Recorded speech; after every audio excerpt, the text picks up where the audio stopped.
Hey everyone, it's Jacqueline at Pixie Dust PhD.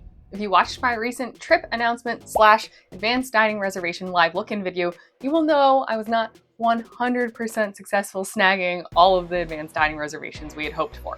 Specifically and unsurprisingly, we were not able to snag a Space 220 reservation right when our ADR window opened up. But all hope is not lost, so I did sign up for a handful of free Walt Disney World dining reservation alert systems, and we will go over how those worked out today. First, thanks so much for being here and following along on my adventures. I really hope that this information is helpful for you. If you do enjoy the videos, be sure to subscribe to the channel. You can ring that bell icon to turn on notifications so you'll receive an alert whenever I post new videos.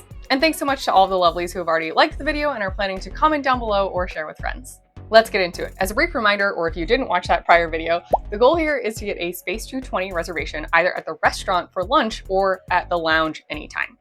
My partner and I weren't super interested in restaurant dinner. It is quite expensive and neither of us love dessert, so we didn't feel like the upcharge would be worth it. My partner and I are going on this trip together, but for our Epcot day, we have one friend joining us who has that day off, so we definitely wanted this reservation for at least 3 people. Then we've got a second friend who may or may not join us, just depending on how their work schedule susses out. So we were looking to make a Space 220 reservation for 3 or 4 people on Friday, January 20th. Personally, I'm really not interested in paying for notification services. I don't care about this reservation quite that much. If we didn't get it, we could try to walk up to the lounge, or there's always next time. So I was really only looking for free dining service alerts. In my brief research, I found 3 easy ones. First is Stakeout. This is a mobile phone app, so you will have to download that app onto your phone. Next, I signed up for alerts on touring plans. They may have an app where you can do this, but I do it online through my dashboard. I believe in the prior ADR tips and tricks video, I may have said you have to pay for this. That's incorrect, and I apologize. At the time, I had a paid touring plan subscription, so I figured they would only include this for paid members. However, after my subscription ended, I noticed I was still able to do this even as a free user. At touring plans, you can sign up for texts and emails. I chose to just get texts. And last, for free alert services, I used Mouse Dining. Again, there might be an app, but I just use it on my browser on my desktop. And here you can sign up for alerts via email for free. Through the Stakeout mobile phone app, you get 1 free notification, but it will send push notifications to your smartphone, which is pretty nice. Stakeout also has paid upgrades available if you wanted to go down that route. I obviously did not. At touring plans, you get 2 free alerts, and to the best of my knowledge, you can't necessarily even pay for more. So set up those 2, it's pretty straightforward and it's free. Then on Mouse Dining for free, you get up to 6 alerts to your email. They also have paid upgrades. I believe if you pay them, you can get text messages and or more alerts. For Stakeout, since there's only 1 free alert, I decided to set this as Space 220 lunch. At touring plans, since there's 2 free alerts, I did 1 restaurant lunch and then 1 lounge for general lunchtime. And over at Mouse Dining, since we get 6 free alerts, I decided to set up a little experiment between 3 guests or 4 guests. In my head, if something pops up for 3 guests, it should also pop up for 4 guests and kind of vice versa, but I wasn't sure if that would necessarily be true. So I set up 2 alerts each for restaurant lunch, and lounge dinner, 1 for 3 guests and 1 for 4 guests. If you have any questions about using these free services, leave a comment down below. I found it pretty straightforward, but if you're having any troubles, I'd be happy to help you out. Let's move on to results then. For reference, our ADR booking day was November 19th. Again, we weren't able to get Space 220, restaurant lunch, or any time in the lounge. After that failure, I set up these free alert services.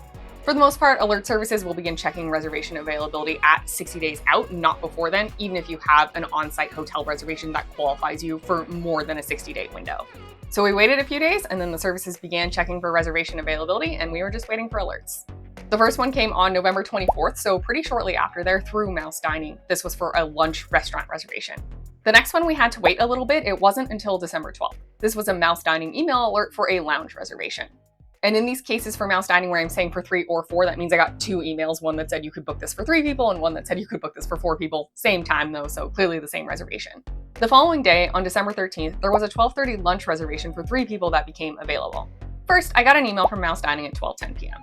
Then I got a push notification on my cell phone around 12:30 p.m. from Stakeout. Mouse Dining definitely won timing-wise here. They were almost 20 minutes earlier than Stakeout, so I was pretty surprised to see the Stakeout notification come through, even though it was 20 minutes later. Effectively, I assume that means no one had actually taken up that reservation in that 20-minute time period. A couple days later, on December 15th, I got a Mouse Dining email alert for a 3 p.m. lunch reservation, either for 3 or 4 people. Then on December 18th, 2 alert services notified me of availability for a lounge reservation. These actually came at the exact same time. I received an email from Mouse Dining and a text message from Touring Plans at 6:50 p.m. alerting me of this reservation availability. Next, we have a slew of separate alerts all coming in a pretty short time frame. On December 22nd, there was a 3:20 p.m. lunch reservation for 3 or 4 guests alerted through Mouse Dining. December 23rd had 2 separate alerts, one for a 3:15 p.m. lunch and one for a 2:15 p.m. lunch. The former was only available for 4 guests. I didn't get an alert for 3 guests, and then the latter was available for 3 or 4, again, both through Mouse Dining. On December 26th, a Pretty Prime reservation became available. This was a 1:20 p.m. lunch either for 3 or 4 guests, thanks again to Mouse Dining. December 28th, Mouse Dining emailed me about a reservation available for a 3:15 p.m. lunch slot for 3 or 4 people.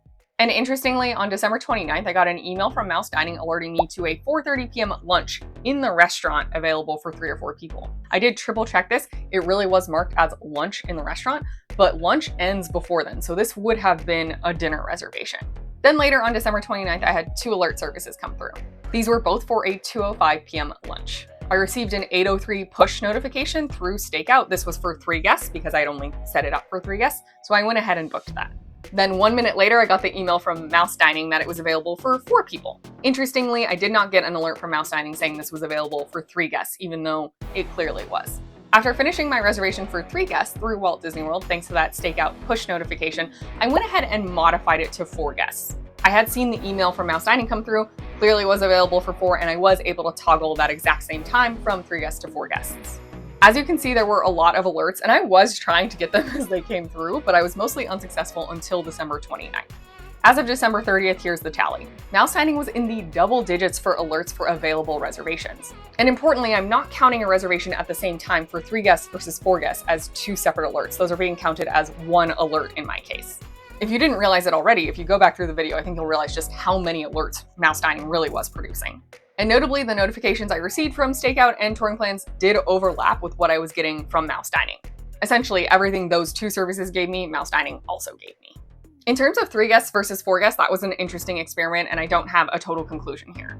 On December 13th, I was alerted to lunch availability for 3 guests, not 4 guests. I'm guessing the reservation that was canceled was for 3 guests, but in my head, presumably 3 people are seated at a 4 top, and so you would think that 4 guests would also be allowed to have that reservation, but I'm not too sure. And on December 23rd, I was alerted to a lunch reservation for 4 guests only, not 3 guests. That one really doesn't make sense to me. Interestingly, for the reservation I was finally able to book, the Mouse Dining alert I got for that, which again I had signed up for both 3 guests and 4 guests, only came through for 4 guests, even though I had originally booked it for 3, so that was definitely available. It's kind of a mixed bag here. For the most part, the alerts I got for Mouse Dining were both for 3 guests and 4 guests, but it wasn't always true. If you might have a flexible party size, I would probably suggest you do sign up for alerts for those different group sizes. I think this is especially true if you're going to be seated at the same table configuration. In my case, 3 guests or 4 guests at a restaurant, we're probably getting seated at a 4 top, not a 2 top, regardless. Then again, if your variable number of guests would change the table configuration, you may have even better luck. For example, if you're toggling between 4 guests and 5 guests, I would guess that would seat you at a 4 top or a 6 top. The availability for those tables should be completely different based on who's canceling their reservations. Essentially, if you have the space to sign up for more alerts, I don't think it would hurt to ask for your minimum party size, 3 guests in my case, and then maybe 1 more guest. Another general tip that I think broadly applies to restaurants at Walt Disney World, but certainly is applicable to my Space 220 adventure, is look at odd times. Most of the alerts I received were not for prime lunchtime. We're not talking about a 12 or 1 p.m. seating.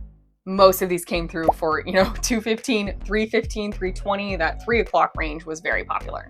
Whether you're doing manual checks for reservation availability or setting up alert services, if you're able to eat at odd hours, you'll probably have better luck. In terms of comparing these 3 free dining alert services, it's just one experiment, so it's a little bit hard to say.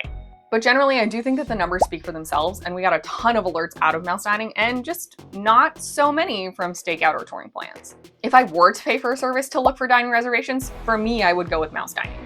Especially over at Mouse Dining, I believe that paid upgrade would include text messages straight to my phone, which I think would help a lot.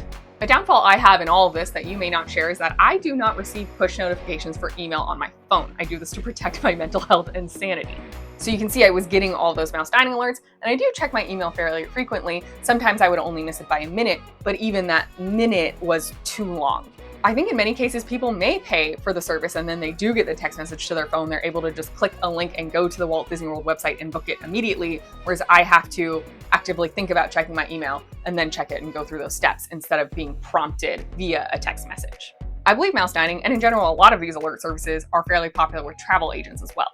If that travel agency advertises helping out with dining reservations, then it's kind of those people's jobs to be on top of this stuff, as opposed to me, it's like a passive in the background thing. If we get it, great. If not, it's fine. If you do receive push notifications for your email though, the free mouse dining alerts might work out really well for you. I definitely missed a lot in my email for being too slow. I find the text messages or push notifications to be extremely helpful. This is pretty evident given that the reservation I was able to snag was through a push notification. I did get that Touring Plans text message notification earlier, and I saw it, and I clicked the link, but I just didn't have the fastest fingers. But perhaps the biggest takeaway here is we didn't pay, we just used free services, and with some luck for sure, and definitely persistence and patience, we got it. Absolutely pay for the services if you want, no judgment from me. But if that dining reservation isn't going to absolutely make or break your vacation, consider just using these free methods, and I hope you get lucky like we did. If you have any tips or tricks, I would love to hear those in the comments down below. What services do you use? Are there other free ones that I don't know about? And if you've ever paid for dining alert services, do you find them to be worth it? I would love to hear your stories below. Thanks again so much. I hope this has been helpful for you. Honestly, I'm still pretty surprised we managed to get Space 220, and I am just so excited to go. I'm looking forward to sharing that vlog with you for sure. May the rest of your day be magical, and we'll see you real soon at Pixie Dust PhD.